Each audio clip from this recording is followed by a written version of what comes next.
नमस्कार. आजच्या व्हिडिओ बघायचे इयत्ता 9वी गणित भाग 1 त्याच्यामधलं सराव संच 3.1 मधला प्रश्न क्रमांक दुसरा. काय दिला आहे? खालील प्रत्येक बहुपदीतील m क्यूब म्हणजे mचा घन त्याचं काय सहगुणक लिहा. ओके, mचे घन जेवढे दिसत आहेत त्याचं सहगुणक लिहायचं आहे. ओके, आणि मागच्या व्हिडिओमध्ये आपण प्रश्न क्रमांक पहिला बघितला.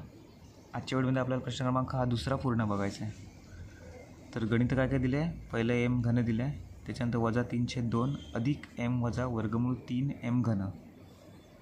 तिसरं गणित काय दिलं आहे? -2/3 m घन वजा 5m वर्ग अधिक 7m वजा 1. इथे प्रश्नामध्ये आपल्याला काय दिलं आहे? आपण खालील प्रत्येक बहुपदीमधील m घनचा सहगुणक फक्त लिहायचा आहे. फक्त m घनचा सहगुणक असेल ना तो आपल्याला लिहायचा आहे. इथे पहिलं गणित आपण लिहून घेतलं आहे m घन. आता याचा सहगुणक किती असणार आहे? इथे 1 आहे. नेहमी लक्षात ठेवायचं, जिथे कुठली संख्या नसते तिकडे 1 असतो. म्हणजे mचा सहगुणक किती आहे? हे गणित असं आहे 1m घन. म्हणजे mचा सहगुणक किती आहे? पहिल्या गणितामध्ये किती आहे? 1 आहे. ओके, आता दुसरं काय गणित?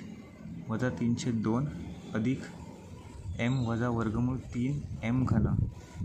आता इथे फक्त m घनाचा विचारलं ना. सहगुणक म्हणजे इकडची संख्या, त्याच्यासोबत कुठला आहे?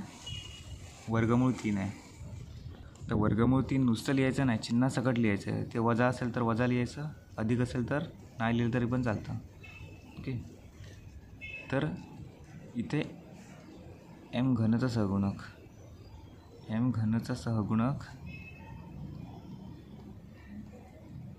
किती आहे? वजा वर्गमूळ 3.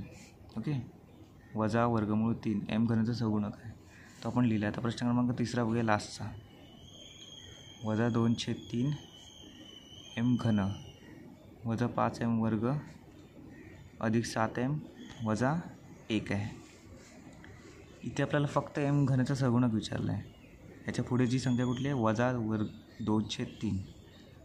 म्हणजे m घनचा सहगुणक किती आहे?